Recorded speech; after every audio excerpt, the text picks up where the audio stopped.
بسم اللہ الرحمن الرحیم معزز سامعین السلام علیکم۔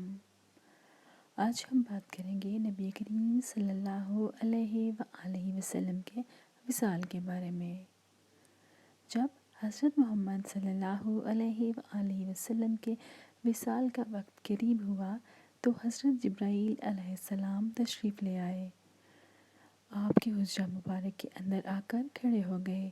آپ صلی اللہ علیہ وآلہ وسلم نے فرمایا، کیا بات ہے؟ حضرت جبرائیل علیہ السلام نے عرض کی کہ ملک الموت دروازے پر کھڑا ہے، اندر آنے کی اجازت مانگ رہا ہے۔ جہاں موت پوچھ کے جائے وہ کیا دربار ہے؟ آپ صلی اللہ علیہ وآلہ وسلم نے فرمایا، اسے اندر آنے دو۔ تو ملک الموت اندر آ گئے اور عرض کیا، السلام علیکہ یا رسول اللہ۔ پھر کہنے لگے، میں نے آج تک کسی کو سلام نہیں کیا۔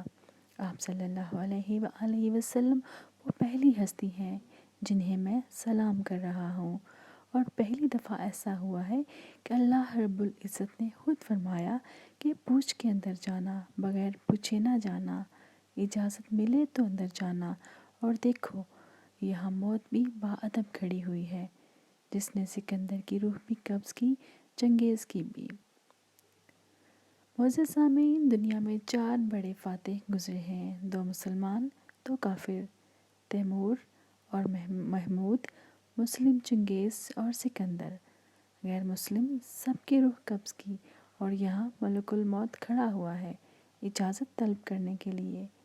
جب اجازت ملی تو اندر آئے اور سلام کیا، پھر اگلی بات کی، یا رسول اللہ صلی اللہ علیہ وآلہ وسلم۔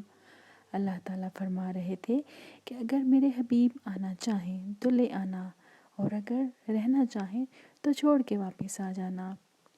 آپ صلی اللہ علیہ وآلہ وسلم نے فرمایا، اگر میں اجازت دے دوں تو پھر میری جان نکال لو گے؟ کہا، جی ہاں نکال لوں گا۔ تو آپ صلی اللہ علیہ وآلہ وسلم نے اشاروں میں حضرت جبرائیل علیہ السلام سے فرمایا، کیا کہتے ہو، جاؤں یا رہ جاؤں؟ تو حضرت جبرائیل علیہ السلام نے عرض کیا، یا رسول اللہ صلی اللہ علیہ وآلہ وسلم، اللہ آپ کی ملاقات کے شوق میں ہے۔ تو آپ صلی اللہ علیہ وآلہ وسلم نے فرمایا، جبرائیل واپس جاؤ، اللہ سے پوچھ کے آؤ، میرے بعد میری امت کے ساتھ کیا ہوگا؟ میں پھر جواب دیتا ہوں، یہ سوال نہ اٹھتا تو شاید آج ہم بھی بندر یا خنزیر بنے ہوتے۔ پر اس کملی والے کو سلام پیش ہے، جنہوں نے حسن اور حسین رضی اللہ تعالی عنہم کے لیے تو ہاتھ اٹھائے نہیں، انہیں تو تقدیر کے حوالے کر دیا۔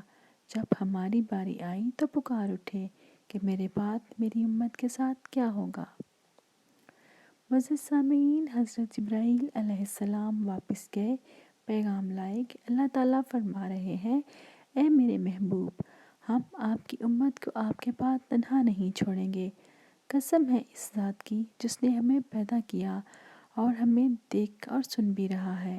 ہمارے پیارے نبی حضرت محمد صلی اللہ علیہ وآلہ وسلم کی یہ دعا نہ ہوتی تو جو کچھ امت میں ہو رہا ہے، کوئی بندر بنتا یا کسی پر پتھر برستے، کوئی زمین میں دھنسا دیا جاتا۔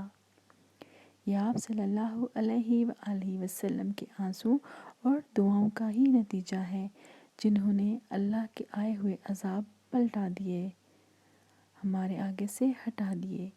جب آپ صلی اللہ علیہ وآلہ وسلم سے پوچھا گیا اور آپ صلی اللہ علیہ وآلہ وسلم نے ملک الموت کو اجازت دے دی، تب آپ صلی اللہ علیہ وآلہ وسلم نے فرمایا کہ میری امت کو کہنا، نماز نہ چھوڑنا۔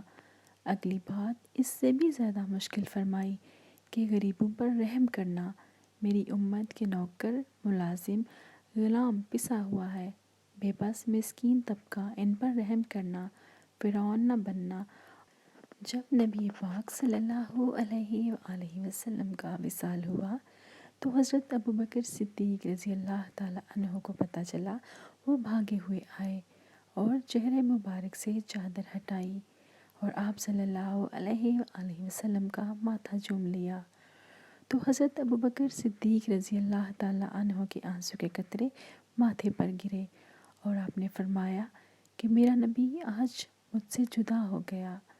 مجمع بھرا ہوا تھا، کوئی رو رہا تھا تو کوئی چیخ رہا تھا اور کوئی خاموش دم بہت رہ گیا۔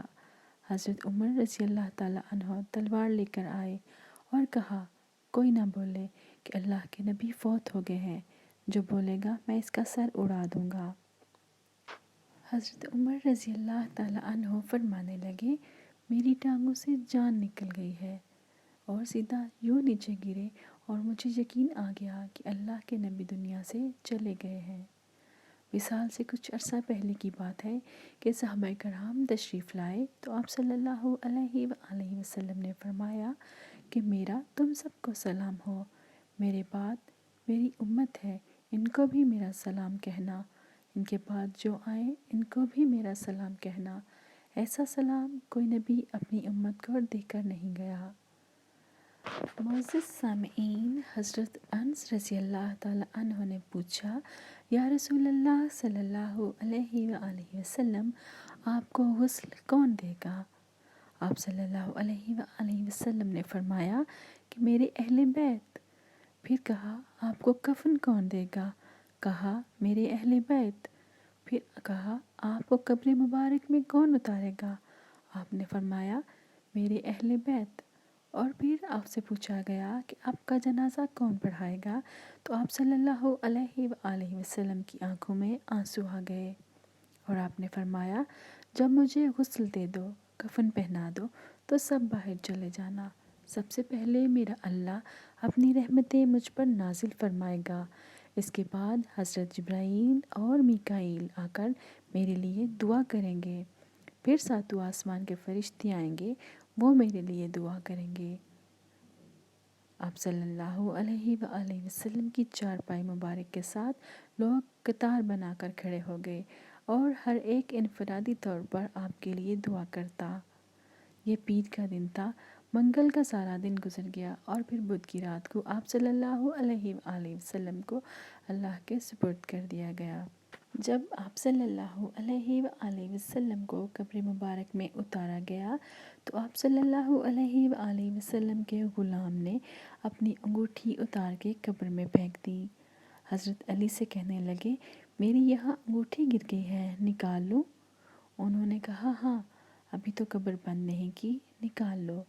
انگوٹھی تو گرائی گئی تھی، نیچے گئے اور جا کر اللہ کے نبی سے لپٹ گئے اور آپ کے بوسے لینے لگے اور دھاڑے مار مار کر رونے لگے۔ وہ انگوٹھی تو ایک بہانہ تھا۔ آپ صلی اللہ علیہ وآلہ وسلم سے لپٹ کر چومنا چاہتے تھے، رونا چاہتے تھے، آپ کے ماتھے کا بوسہ لیا، پھر لوگوں نے اوپر سے کہا باہر نکلو، تو آخری بندہ جن کا بدن آپ صلی اللہ علیہ وآلہ وسلم کے پاک بدن سے جا کر لگا وہ آپ صلی اللہ علیہ وآلہ وسلم کے غلام مغیرہ بن شعبہ ہیں۔ وہ باہر نکلے تو آپ صلی اللہ علیہ وآلہ وسلم کی لحد تیار کی گئی تھی۔ حضرت انس رضی اللہ تعالیٰ عنہ فرماتے ہیں کہ جب ہم باہر نکلے تو حضرت فاطمہ رضی اللہ تعالیٰ عنہا کھڑی تھیں اور فرمانے لگی کس حوصلے سے تم نے نبی پاک صلی اللہ علیہ وآلہ وسلم کو دفنایا ہے، یہ میں جانتی ہوں، لیکن یہی اللہ کا قانون ہے۔ معزز سامعین، نبی پاک صلی اللہ علیہ وآلہ وسلم پر درود پاک پڑھتے رہیے اور میری ویڈیو کو اپنے دوستوں کے ساتھ شیئر کیجیے۔ اگر آپ نے ابھی تک چینل کو سبسکرائب نہیں کیا تو اب کر لیجیے۔ اپنا اور دوسروں کا بہت خیال رکھیے۔